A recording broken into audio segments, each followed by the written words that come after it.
Pepling Creek, good morning. Rohan, Hat Trick, J Dog.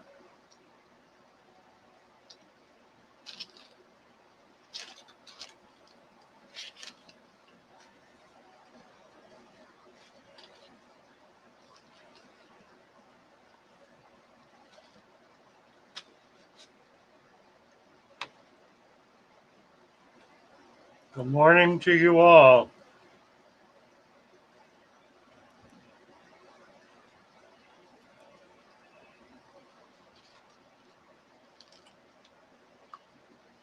One Dirty Plenty.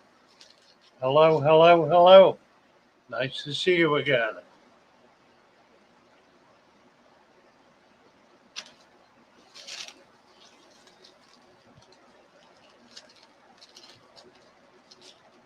I'm getting caught up a little late today.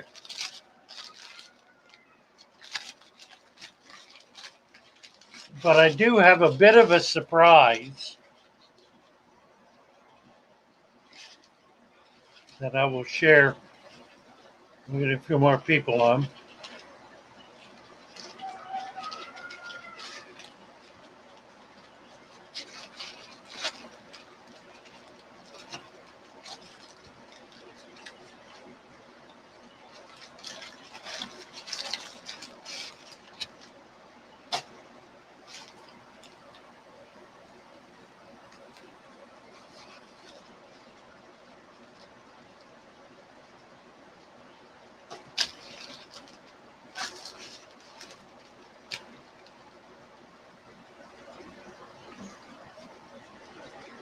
That was a fun trip.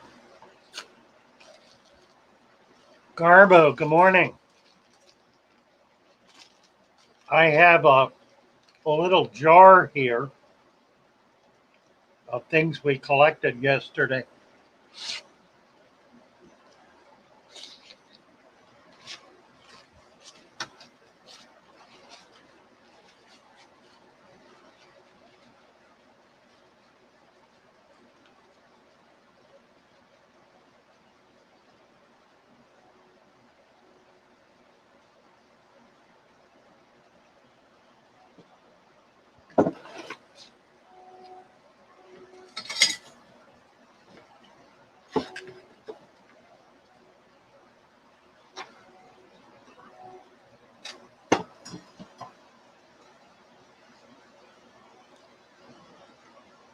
D3 Verum 3GM Chin.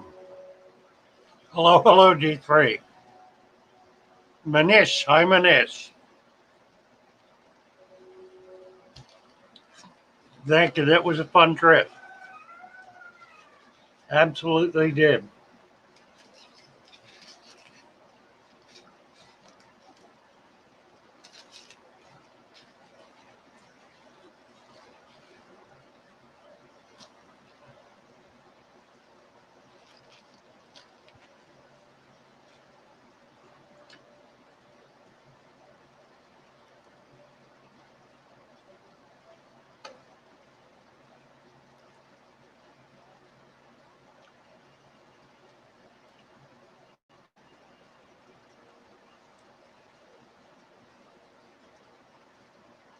A One Dirty Platy wants to know how many sponge filters to put in a 125 or 150.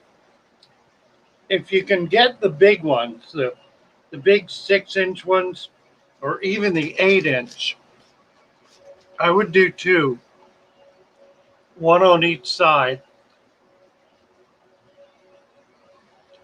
Garver runs 4. The more the merrier. I think 2 would be a minimum.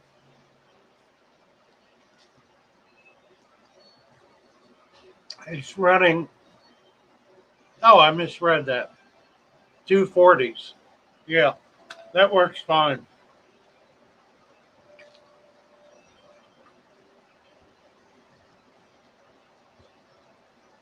Bateson, hello, Bateson. Yeah, Garva, that's my experience. I do 2 on Any of my big tanks. On my super big tanks, like 200s,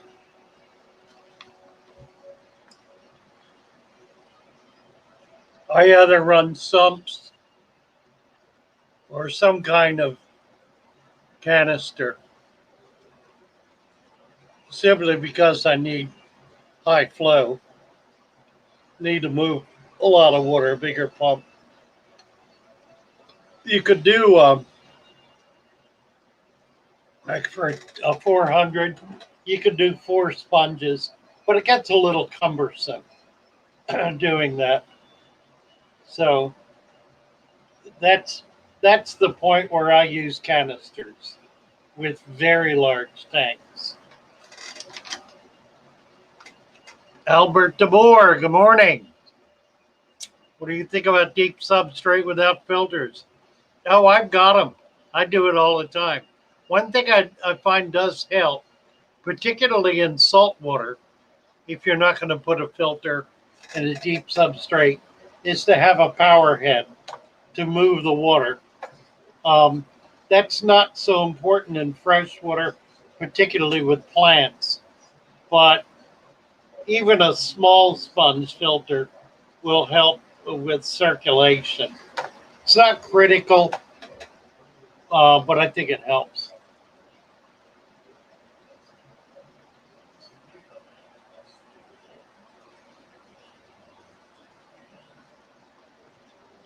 I got 2 what are they called? The morning wraps. 2 wraps and an iced coffee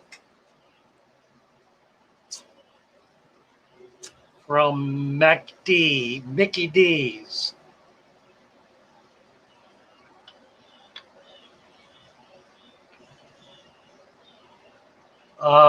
Leaning more toward the 150 for more depth of substrate. Yeah, I agree.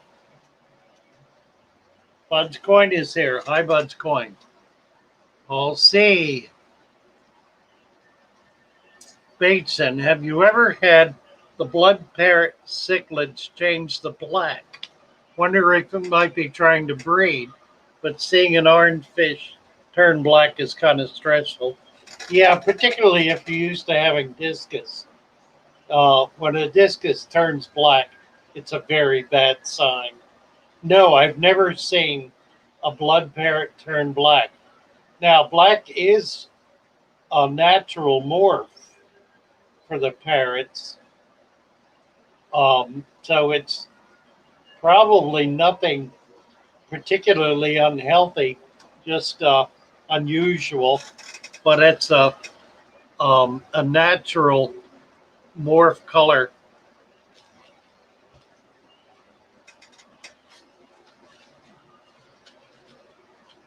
And it might, in fact, you may be right. It might, in fact, go to a breeding dress.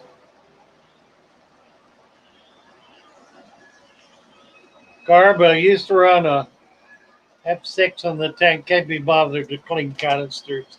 Yeah, I'm with you. I've got canisters on my 500 and on one of my 200s. And I got to clean them routinely. In fact, the 200s needed to be cleaned for a week or more, and nobody's done it. So Jeff will be in today. I'll get him to do it.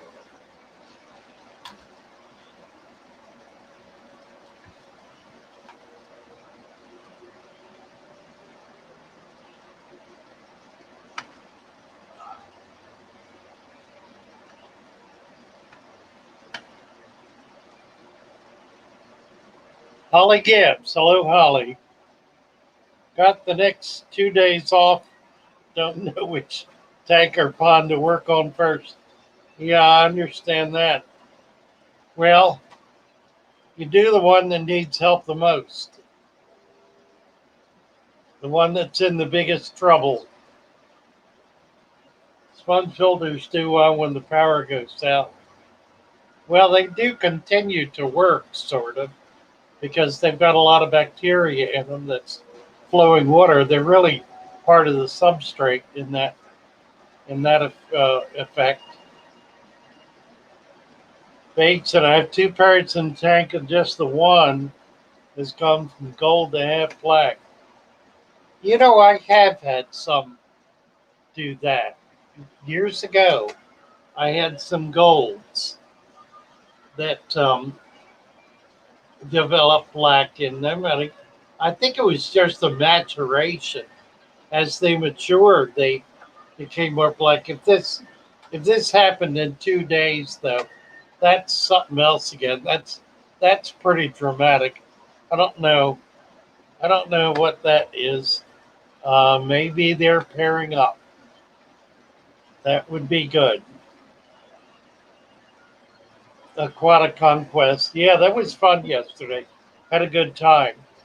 I forgot to take my GoPro with me. I wanted to do that so I could take it in the water. I'm going to get it set up today and hook it up and learn how to use it. So the next time we go out, I'll do that. Bud's Coin, how many years since you opened your store? About 15. I've been doing fish full time for about 20 years. Had the store about 15 years. Too long. Danica is pushing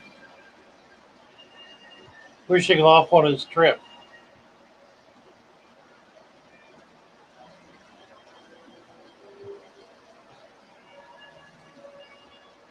Yeah, I don't think I can do GoPro. You know what? Maybe I can, because I can link it to the phone. If I could figure out how to do the phone, the GoPro picture on the phone on a live stream, I'd be there, wouldn't I? Gotta be a way to do it.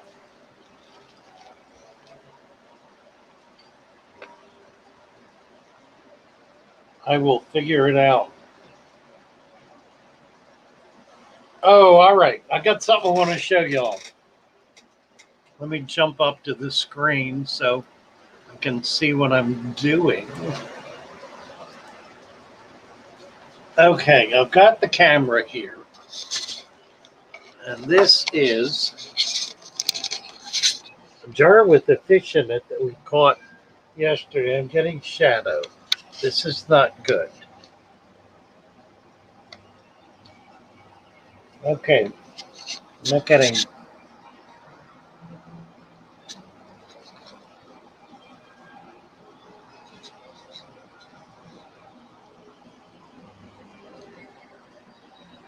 Boy, hard to get it in focus up close, which is, there's a pike fish. He's got himself tangled in the grass.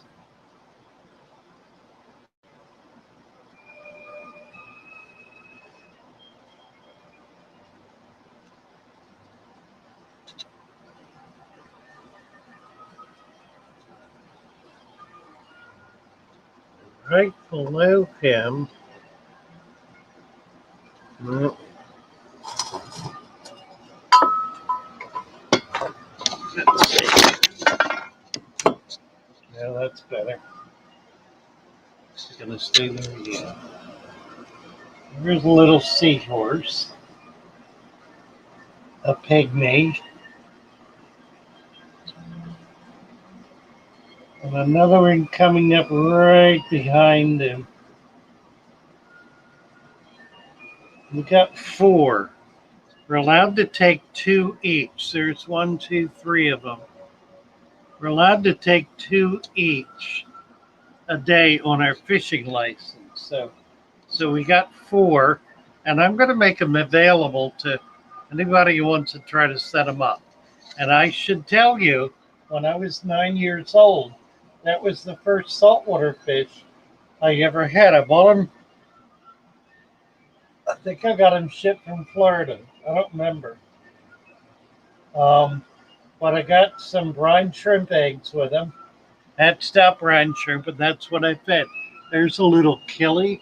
We got some little killies. That's a baby. Here's a snail, and there's at least a hermit crab. Some shrimp on the bottom. So it's not focusing real well. I wonder if I can bring it in. Oh, yeah.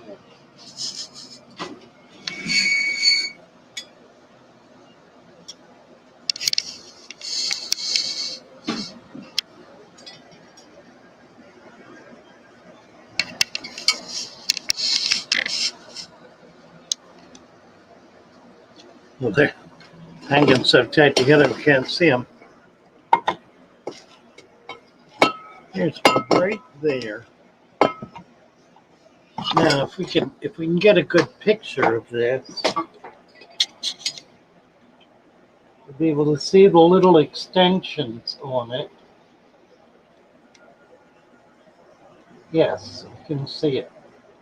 The extensions grow on these guys when they are in plants of this type.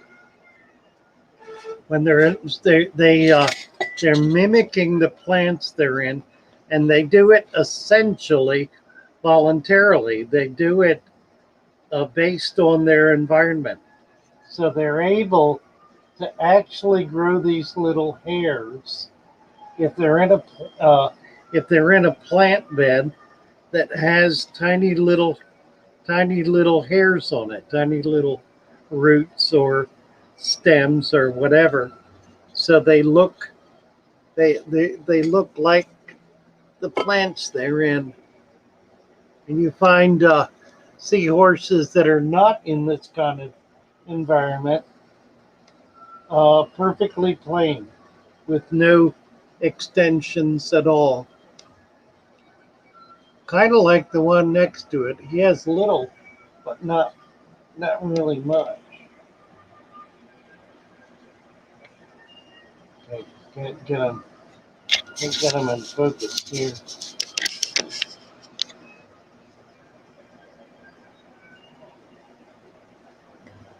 Yeah, got that one in focus pretty well there. See, they're pretty extensive, and they become even more so. Now that's an adult. That's an adult female. Um, the male has a big round belly. The female kind of almost has an angle on her belly.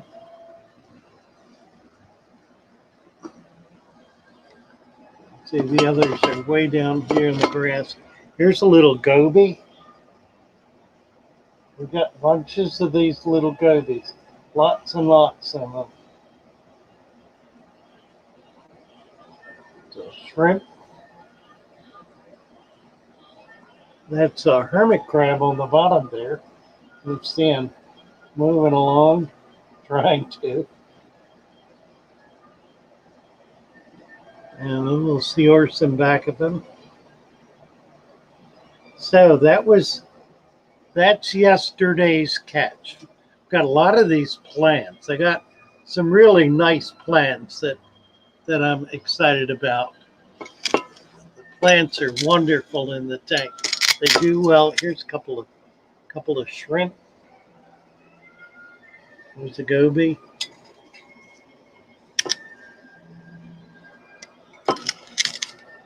Little seahorse.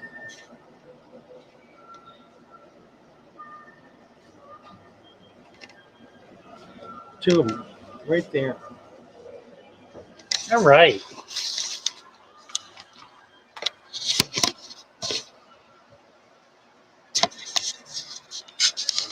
Focus here. Oh boy.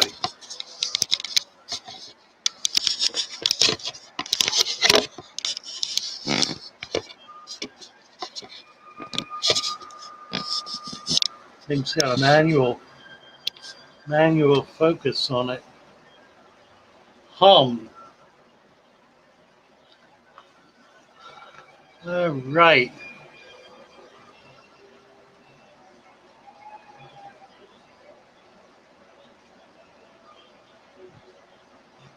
Let's jump over to YouTube so I can read these comments a little better.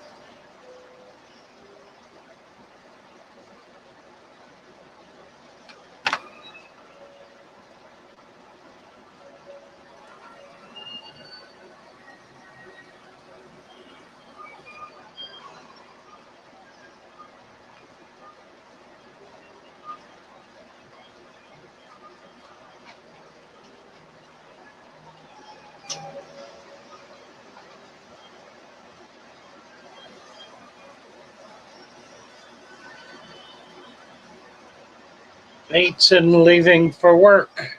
Holly, starting research now for keeping the pygmy seahorses. I need those in my life. Got to agree. It's really easy, Holly. What I'm going to include is a portion, a good sized portion of hatching eggs. Um, they need to be kept refrigerated, but they hatch in like 8 to 12 hours without shell. And that's kind of a big deal because if these guys eat shell, it can uh, it can block them up. So that will be included. It's going to be a package deal. I'm thinking about salt. I probably won't include salt because it'd be kind of awkward to do it. I don't know. I could do like a 5 gallon bag of salt, little 5 gallon bag of salt, but generally that's pretty easily available. Um, and I guess what I need to do for those people who want to do this is have you set up your tank before I ship them. And I can help you do that. Set it up as a deep sand bed, 5 or 10 gallon is all you need. You could even do them in a bowl, like this jar here. I wouldn't recommend anything that small, but like a 2 gallon goldfish bowl, 5 gallon better, 10 gallon would be optimal with a sponge filter and a deep substrate. And if you can get that set up, then I'll ship you a pair of seahorses. I'm going to list them on Get Gills with shrimp. Billy Dog. Hello, Billy Dog. Massey reports here. Good morning. Sean. Hi, Sean. Roxanne. Good morning, Roxanne. Lee Wilcox is here. Hi, Lee.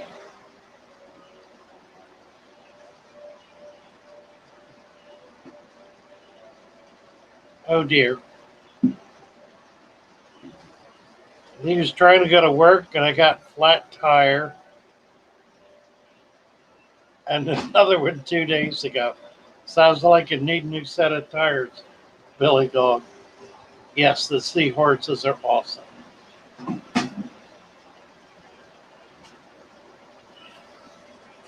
No, they are not freshwater. They are saltwater. Holly just started her first brine shrimp hatch.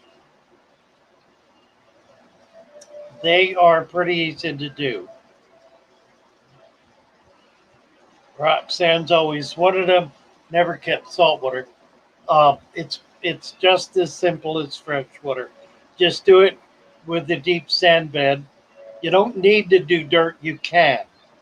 Um, your sand cap needs to be 3-inch minimum. So 3 inches on top of 1 inch dirt, or simply 3 inches will do. J Dog, nutritional value of brine shrimp versus Daphne. Want to make them in frozen brine shrimp cubes. The key to brine shrimp is to harvest them within 2 hours of hatching. And the reason for that is that the brine shrimp is born without a mouth. It cannot feed. And so it uses 90% of its available energy to go through its first molt. Its first molt gives it a mouth. So once that happens, and it takes about 12 hours, for the 12 to 24 hours, depends on temperature, for it to go through that first molt. Once that happens, and it can start eating at that point, it has 10% food value. So if you want to do what you're suggesting, You need to watch them pretty carefully. When you start seeing what looks like a double egg, that's the shrimp coming out of the egg. When you start seeing that, you're about an hour away from full hatching. Within 2 hours of full hatching, you need to harvest the shrimp and do what you're going to do. Feed them out or freeze them or whatever.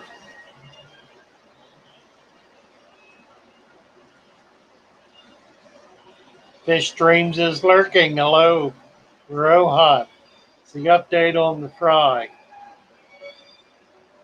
Update on the fry. Well, I've got a couple of them. We have betta fry. Not nearly a full nest left, but there are probably 20 altogether. Feeding them a couple of times a day. Been feeding them microworm culture, which reminds me, I've got a culture here I need to take into the fish room so I can start feeding it before it crashes. It's got a lot of worm in it. You see all the worm coming up on the side. Now, you, J-Dog asked about the value of brine shrimp versus Daphne. So, having said what I did about brine shrimp, Daphne is a hard shell critter. Brine shrimp in that early first hatching is a soft shell critter. So, at the stage of babies, fresh hatched, the brine shrimp has substantially more nutritional value. As adults, the brine shrimp is bigger than a Daphne, the adult brine shrimp. It's about twice the size, depending on the type of Daphne you're comparing it to. Probably 3 times bigger than a Moina, but maybe twice as big as a, what's it called, a Grande, whatever it's called, the big Daphne. Its shell is more like a shrimp's shell. The Daphne shell is pretty hard. It's not as hard as a snail shell, but it's comparable to it. It's a thick, hard shell. So I think on balance, the brine shrimp is going to have more food value than a Daphne. But in freshwater, Daphne are a whole lot easier to culture and to maintain as a culture in a tank.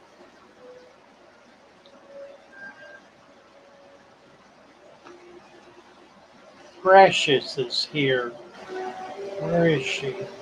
Ah, good morning, Precious. Nice to see you. I need to call you. I guess we'll try to do it next week and get some goldfish from you. I've been tied up all week and have not been able to get back to you, but I'm very much looking forward to doing that. Nice to have you with us. Lee wants to know, I was asking AC if you need to break the seahorses to take a ride. The little guys that ride on seahorses don't need to break them in. Good morning, Chubbs. How are you? Catfish Terry is here. Hello, Catfish. Nice to see you. Roxanne saying hello, Precious. Where are we?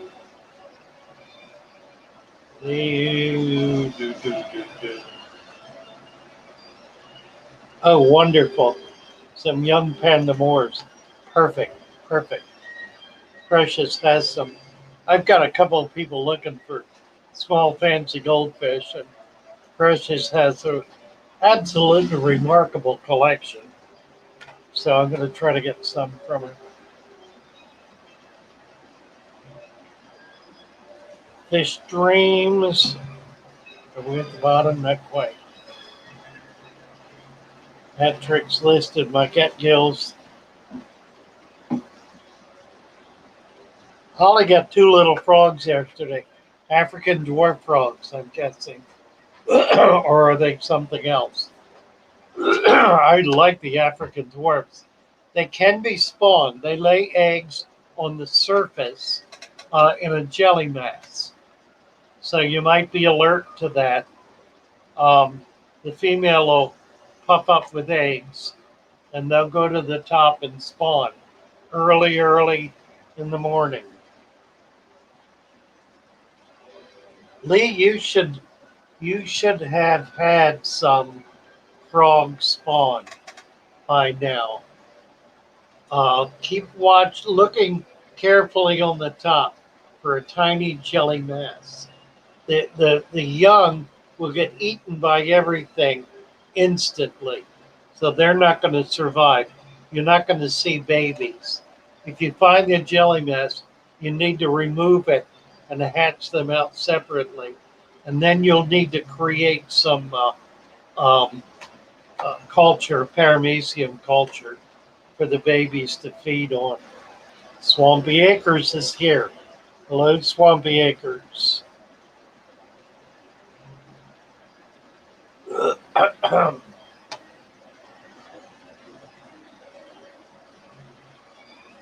Fish Dreams is playing frog. Let's see.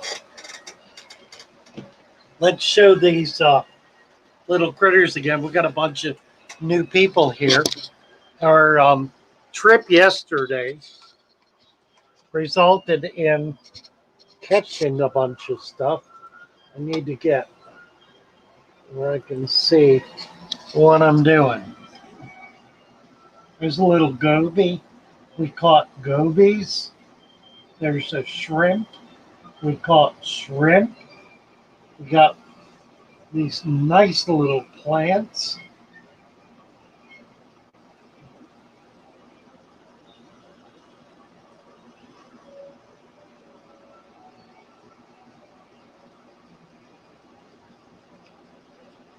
There's a pipefish. Kind of hard to make him out. He's got himself tangled up in here. And then a little seahorse at the bottom.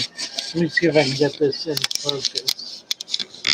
Fiddle around with this focus thing again.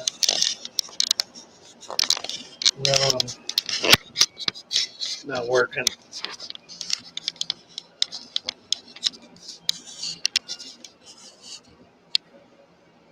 That's better. A couple of seahorses. Hello. How are you? Open the door. Hi. Do you have any tuna worms? No, I don't. Okay. I have frozen. Okay, yeah, we want the live ones. Yeah, I don't have any. I won't have them until probably next week. Okay. All right. Thank You bet. Pygmy Seahorses. These are pygmies. We got 4 on our permit, and we're going to be providing them in pairs, hopefully. That's a pair right there. The one hanging down is the male. Note its belly is rounded. And the one behind it, note its belly is more angular. I don't know if you can really tell. He's got her back to us. Come on, sweetie. She's swimming around. There's one on the bottom. See the angular? So that's a female.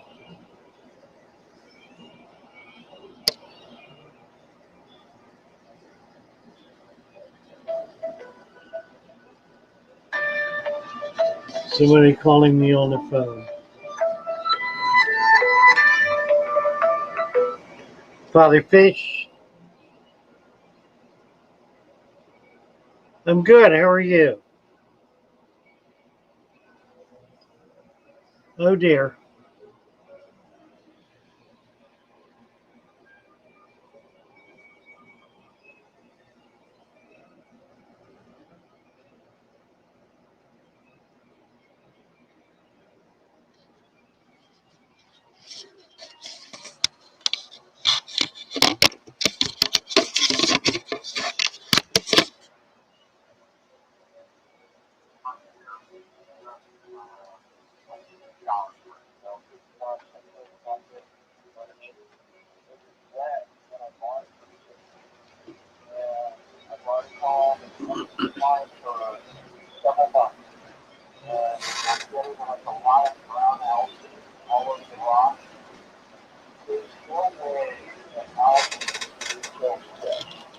Correct.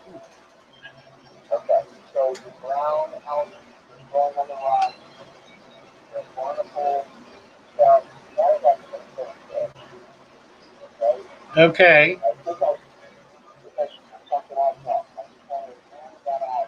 Yeah. Well, you may well be overfeeding.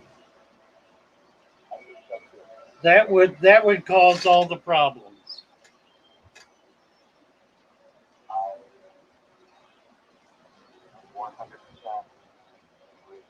Okay.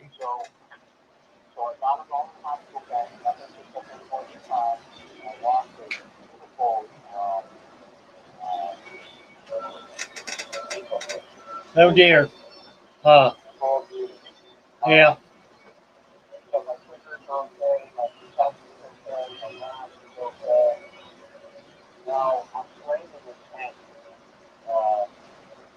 Just do like a 2/3 water change. Just do a large, maybe half, and let it sit. And then do not put any more food. All of those fish are able to eat algae. I feed my saltwater fish maybe once a week. Yeah, well, you've overloaded the tank with biological activity, and that's caused the crash. That promotes bacteria, which can promote infection and all the other issues. So while you've got them in the hospital tank, do not feed. Do not put any food in there at all. Give them a chance to clean up and stabilize. Do a major water change, 50% water change on your tank. Let it sit for a day or two. It should clear up, and then you can put them back in and you ought to be okay. After that, feed once every other day, a very small amount. Feed lightly. Don't ever feed heavily.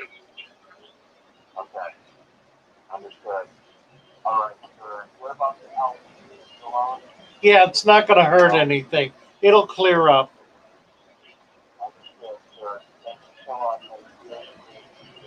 Okay, you're very welcome. Come on by. We'll see you soon. All right. Bye bye. Overfeeding. I don't know if you got any of that. Guy has a saltwater tank. He's been overfeeding dramatically. This thing is out of focus again.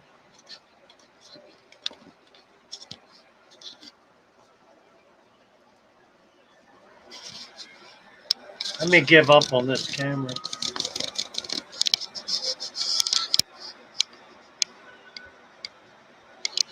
I guess that'll do.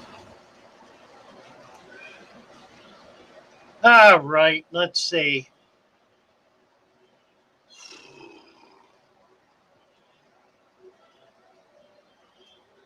Let me jump over to YouTube here.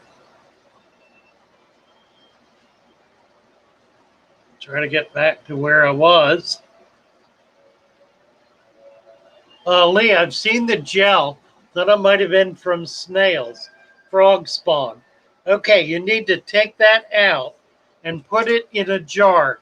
You can hatch them out in a jar, and then you want to culture some microscopic food. You can culture paramecium real easy. Put a lettuce leaf in a jar of water and set it on the windowsill. When it gets cloudy, it'll be full of paramecium. The baby frogs will be able to eat that. And then you can step it up after that. You can be hatching brine shrimp, growing Daphne, whatever. We'll talk about that along the way. But once they hatch out, they're going to want to eat pretty quick. So let's see if we can work on that. That'll be great fun.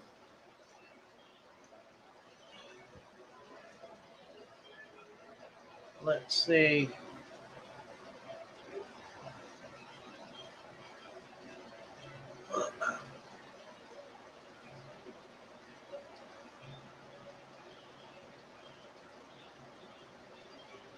Okay, did you see the seahorses? Holly's asking to see him again. Shrimp looks like a ghost shrimp. Yes, it does. That's what it is. What's the role of snails in an aquarium? How do they come in the aquarium? Manish is saying, well, they can come as eggs on plants, or they're born very, very tiny, so it's not hard to get them in.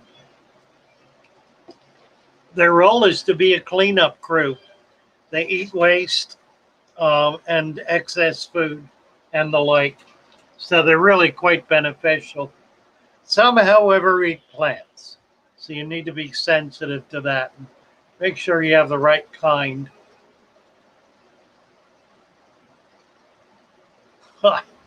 African dwarf in a 5-gallon. They wear me out, swimming to the top for air.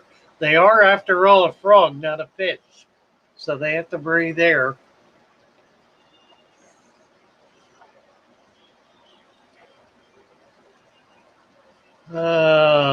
Aquascaping has commenced in the Shelly Flex. Wonderful, Sharpies. Sounds great.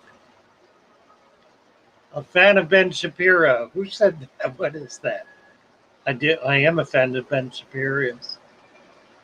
But what's that? What are you referring to? I don't know. Something somebody said. How do I get my collector's permit? Fish streams. Your fishing license. Your fishing license gives you the right to collect no more than 2 of a species of exotic fish in Florida a day. So you can get like 2 little butterfly fish, or 2 little seahorses, or 2 of whatever each day on your regular fishing license. A collector's permit is a whole other issue, and you really can't get one. They're not giving out new ones. The ones that are out there cost between $50,000 and $100,000. You're not likely to get one, but you can get enough for personal use on your regular fishing license. Lee's saying he noticed that frogs don't like much turbulence in the water. Yeah, I expect that's true, Lee. Sean.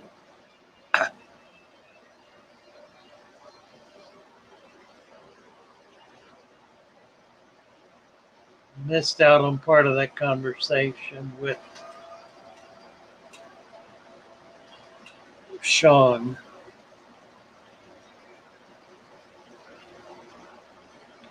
Yeah, I missed that too, Napa. Sharpies.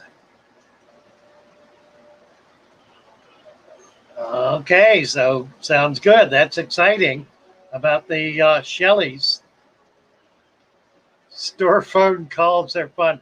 They are, aren't they? And it's nice to be able to share it. License and permits are available online at GoOutdoorsFlorida.com. Just get a regular fishing license. Holly has 1 medium sponge filter. That's fine. Lee.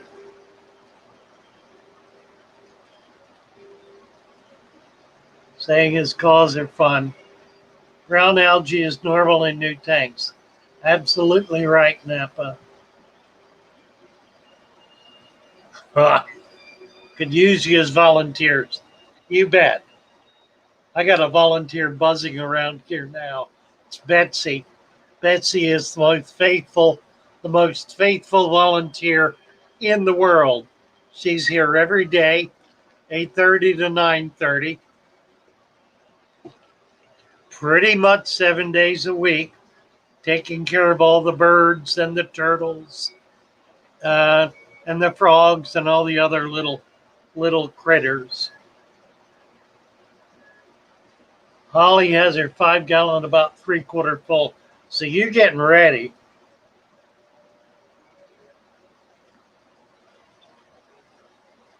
Sean, checking the back compartment for fry. Sounds like Cassie B wants to hold the camera for me. Somebody needs to hold the camera. Yeah, I'm not good at it.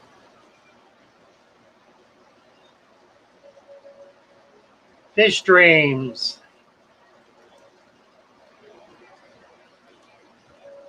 Let me get over here. Just sent us $3. So I can find it. There it is, right there. Thank you, Fish Dreams. What a nice picture.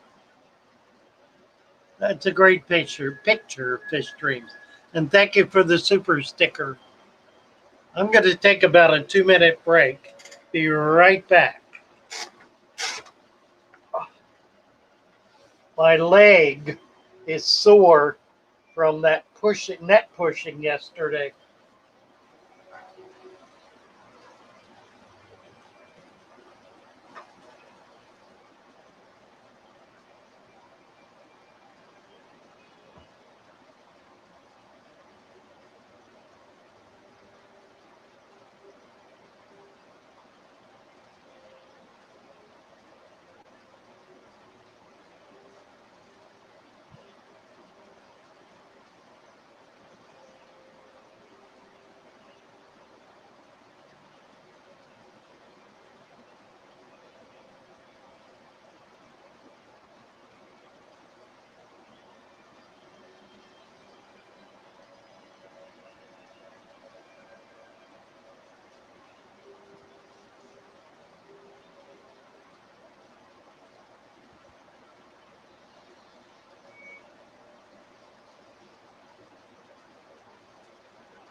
Alrighty, I'm back.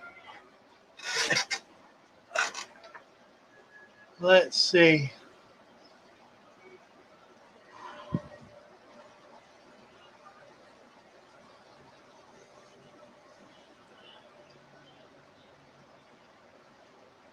Lee is saying 50 with a canister and 2 internal polishers.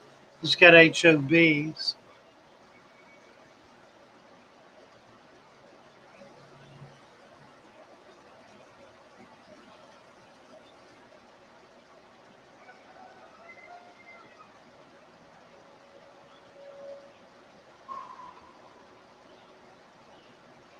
Cassie B, I fed my feta chicken for the first time. When should I feed him again? Well, you can feed him every day. Um, every other day is probably going to be easier on your tank. So one little piece every other day. Cassie B, that's her beta. Wallace Ball, good morning, Wallace.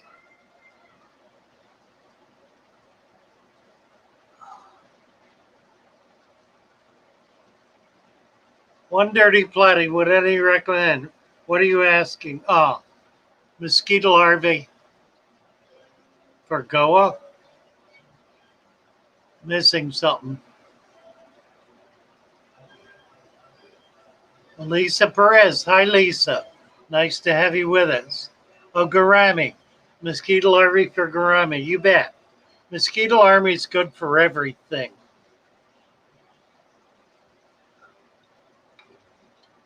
Yeah, Lee has a very deep soil bed. He had a soil bed before he capped it with sand. And the sand capping it really locked it in and gave him a great tank. Now, if you'll notice, that's a good example. He's got 6 and 3 is 9 inches of substrate. It's a very deep substrate with 14 inches of water. So it's a tall tank. It's a 23-inch tank. But looking at it, you're not feeling like the water is jammed in to a small area. It has a lot of expanse to it. So it looks good. It's certainly healthy. And that very deep, super deep substrate has given him plant growth and a healthy tank that kind of exceeds the norm. Sharpies models, Snails rock, got them in every tank on purpose. Nereids and trumpets, 2 of my favorites. I love nereids, I love trumpets. They're both really good to have in tanks. Lisa's watching the Boca excursion. That was fun yesterday. Holly, the frogs are in the tank with the dwarf. Lilies you sent me. It's so pretty now. Such a nice plant. Oh, that's fun. That's great. Zimrian is present. Hello, Zimrian. And I just jumped 20 ahead.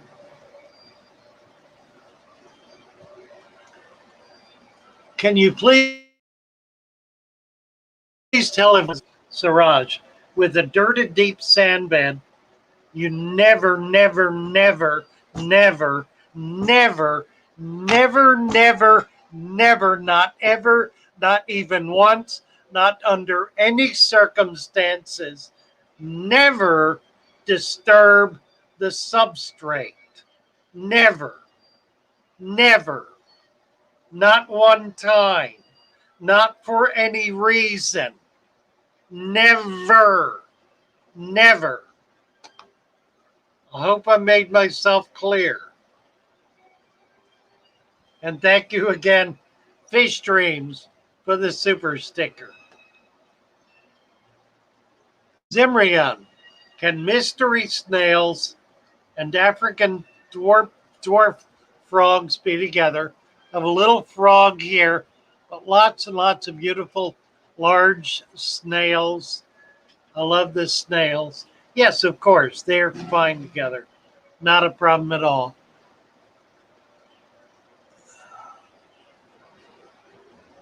And Siraj asks again, is gravel vacuum important? If you have gravel, it is absolutely critical to vacuum it. But it is even more critical to add sand to it so that you will never, ever have to vacuum it again. So rather than vacuum it, add sand so that you can get 1 to 2 inches on top of the gravel that's going to sift down in it.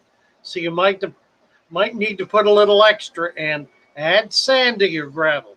Get it silting down into it, and with 2 inches of sand on the top.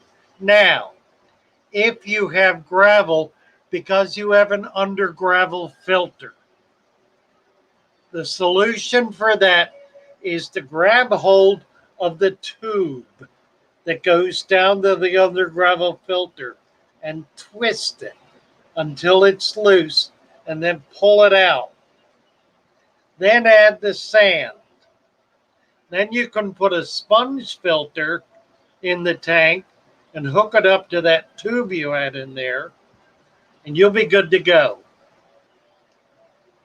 Can mystery snails and frogs together? We did that. So far, no Lee. What are we talking about? Lee, in my experience, frogs and snails are fine together. You bet. Rohan. Suraj Patil, in substrates more than 3 inches of sand. You don't need to, but in gravel, it's necessary unless you have 6 inches. Not a bad rule, Rohan. Anybody who's got 6 inches of gravel really needs to add sand to it. And it'll filter down. I mean, you'll have gravel on the top, but you'll have a more effective substrate. Catfish Terry.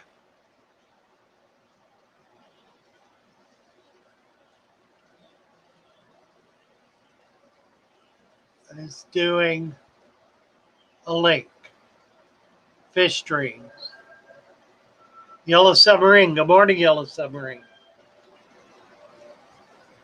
Holly has snails in all of her tanks except where she has puffers. Makes sense.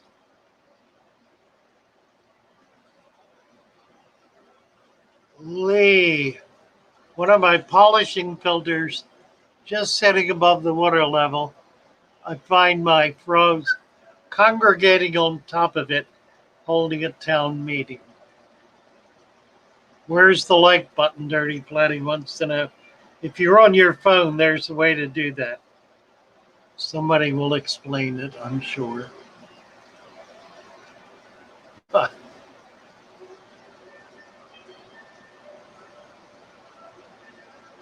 Below the chat on the video. Never vacuum dirted tank. You got it. One Dirty Platy. Right.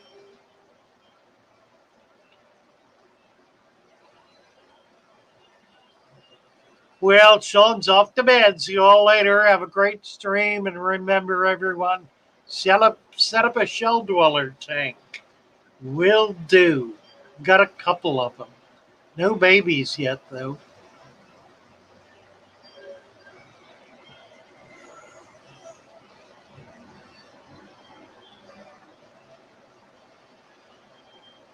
Oh, Mr. B. Hello, Mr. B. Nice to see you.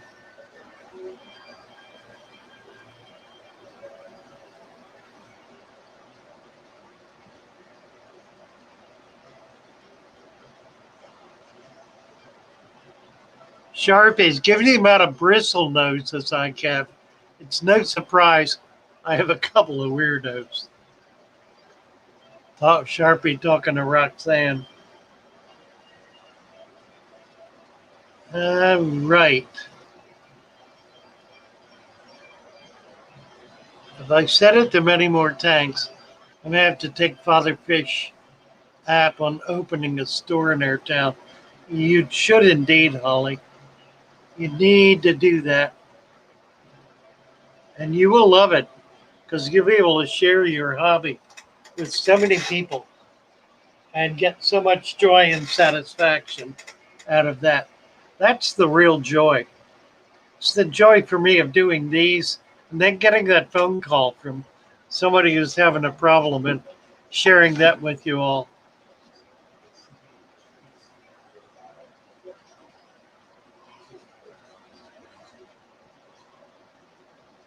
Ooh. Multi-tank syndrome is real. Yes, it is, that trick. Yes, indeed. It's what leads to father fish stores. And more's the joy. More's the joy.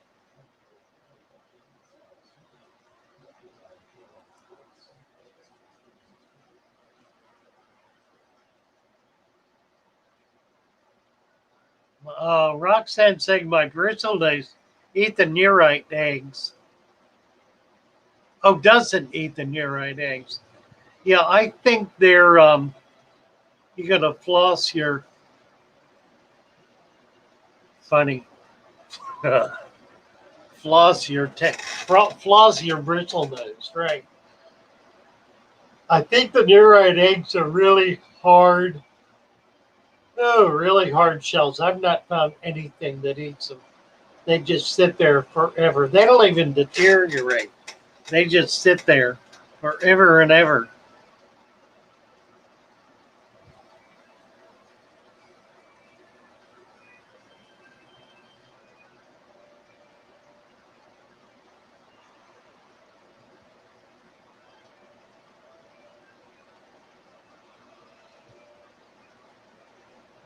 Fish Stream's granddaughter's tank has pink gravel. I know. Cassie B, what does disturb the substrate mean? Can you vacuum right above it to pick up the betta poop? Well, you're asking two different questions. Um,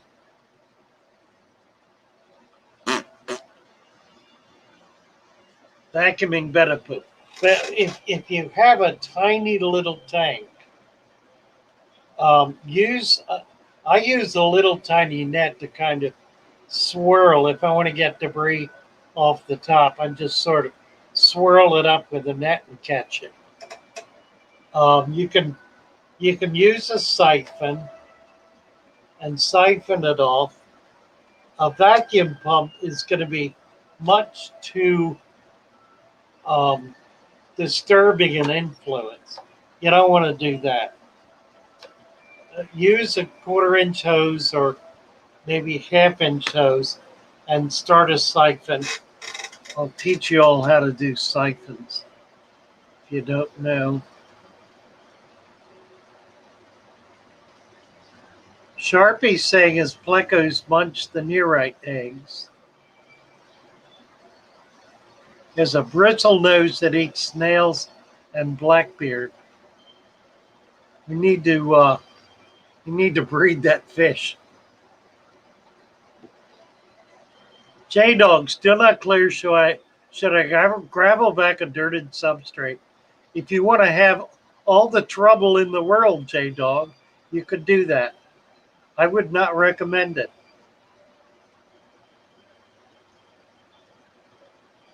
Roxanne talking about nearites bedazzling your driftwood.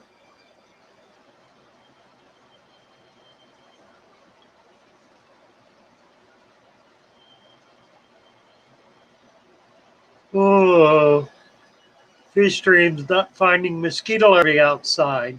Put some leaves or something in the water. Get some get something deteriorating in that water, so it'll provide nutrition for mosquito larvae.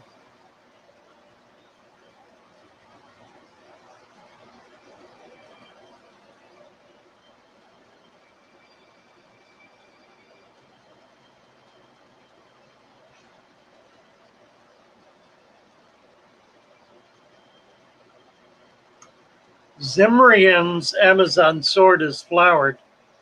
Those flowers will then grow little tiny plants. When the plants develop a root system an inch or so long, you can clip them off the flower stem and plant them, and you'll be able to get more plants. Fish Dreams is thinking about removing safety. Sorb doesn't want to cap it. It would be fine capped. Don't know why you don't want to, but it would do just fine capped.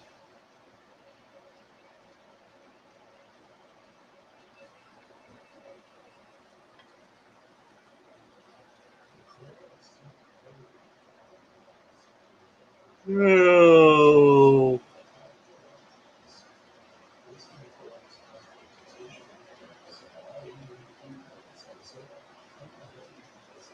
Oh, Aquatic Conquest has a snail named Ben Shapiro. Isn't that funny? Holly always had fish tanks, but never this many. You're getting close, Holly. Best put my mask on and go grocery shopping, Sharpie says. Been putting it off, but now my stomach is growing louder than a lion. Later, all have fun and stay safe. You too, Sharpie. Nice to have you with us. Patrick, looking forward to receiving my order today. Yeah, you should be getting it today. Trumpet snails wiped out my bladder snail pop. That's interesting. Did not know about that. That may be why I don't have bladder snails.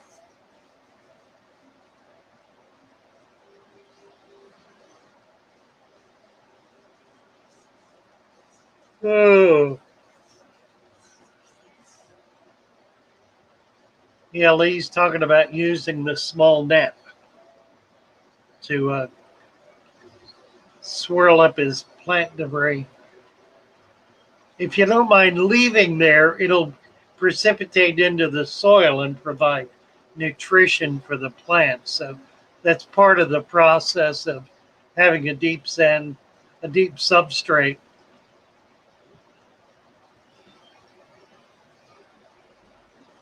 Patrick, do you have any tricks to help removing a plant from a dirty tank? Well, yeah. Excuse me. Go slow and kind of, you want to, leaving it in the soil, jerk it up and down a few times, like a bunch of times. Cool. Um, until you get it kind of loose, and then slowly pull it up and out. You'll get a little bit of soil, but it really won't be much. Most of it's going to stay in the sand or down in the substrate. So jerking it a little breaks it loose from the soil and sand that it's attached to. And then pulling it up slowly helps that sand bed to kind of clear it.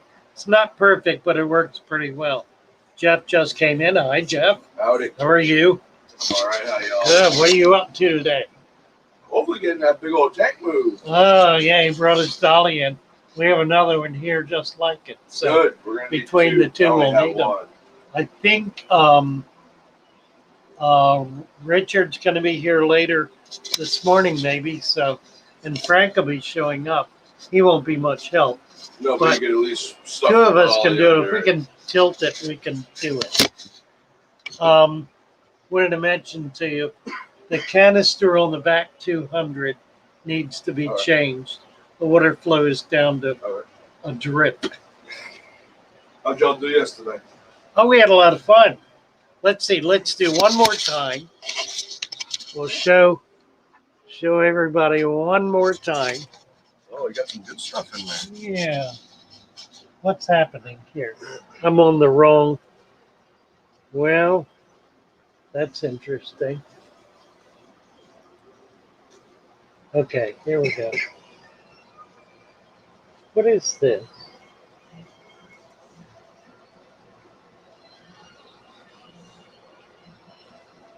That's peculiar. Yeah, it is. Why is it doing this? Oh, I know why. Here we go. Okay, one more time. Let me get over here. Yeah, I want to get over here. There we go. So I got it live. Let's see whether I need to focus.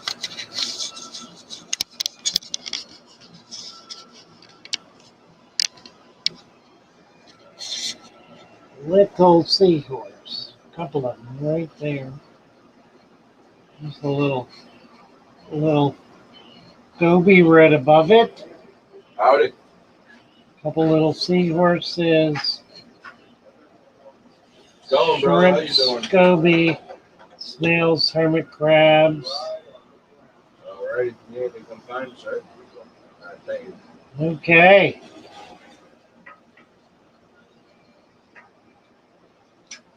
There they are. So that was fun. We did that yesterday. Let's see. Let's finish up here. Yellow stub. The kabama I put in my new tank is falling apart. Nitrates are close to zero. I'm wondering if I should still siphon out the mess. Yeah, absolutely. Probably the plant was dead when you put it in. My experience with kabamba is that if it's okay when you put it in your tank, it's probably going to thrive. If it's not, it'll drop all of its leaves right away. There's a good chance that it was troubled before you put it in your tank. Yeah, you want to clean that up. It is a terrible mess. And try to get some healthier kabamba. Kabamba is notorious for that. I think if it dries out slightly, or is in a dark tank for too long, or any of a number of other things, it drops its leaves. I've never had one come back.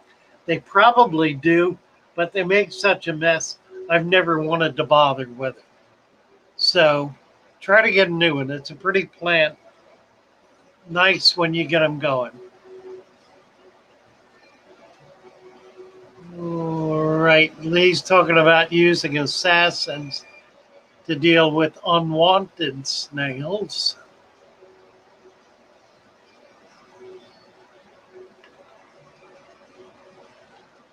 Yeah, One Dirty is talking about amanos not breeding. They need to be in brackish water for the eggs to hatch.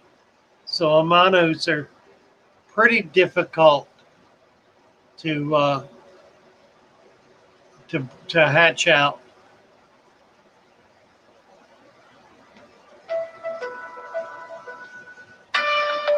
One more call.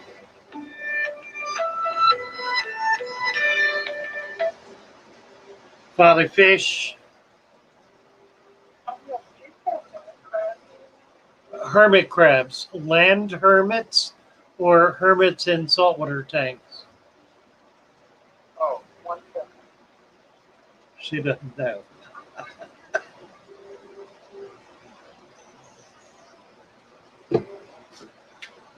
I guess saltwater ones, we don't really know.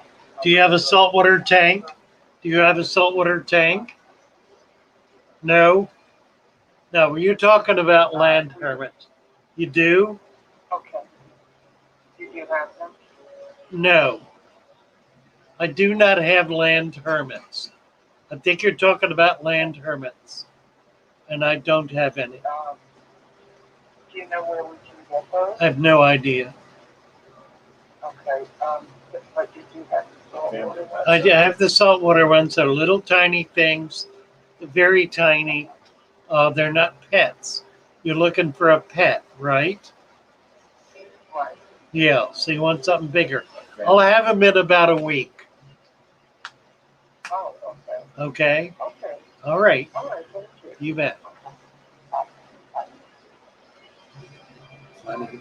Funny stuff. I don't know. J-Dog saw Jeff last week in the shop. Nice guy. Knows a lot about the hobby. One dirty platy. Maybe an anomaly. Also have a monitor. We did that. All right. We're at the bottom here. One dirty. I've got neurates, rams, horns, and trumpets. So I had to introduce assassins. Neurates, rams, horns, and trumpets. I would keep the neorites, ramshorns, and trumpets personally. Now you're going to have nothing. Female Amano is constantly with eggs, but like neorites, the young need saltwater to survive. Right on aquatic. Okay, we're over the witching hour here. What have we done? Ah, my camera's falling down. There. All right, guys. Nice to be with you. Sorry for all the craziness. We need somebody here to hold the camera for me, obviously. God bless you all. And see you on the morrow. Bye for now.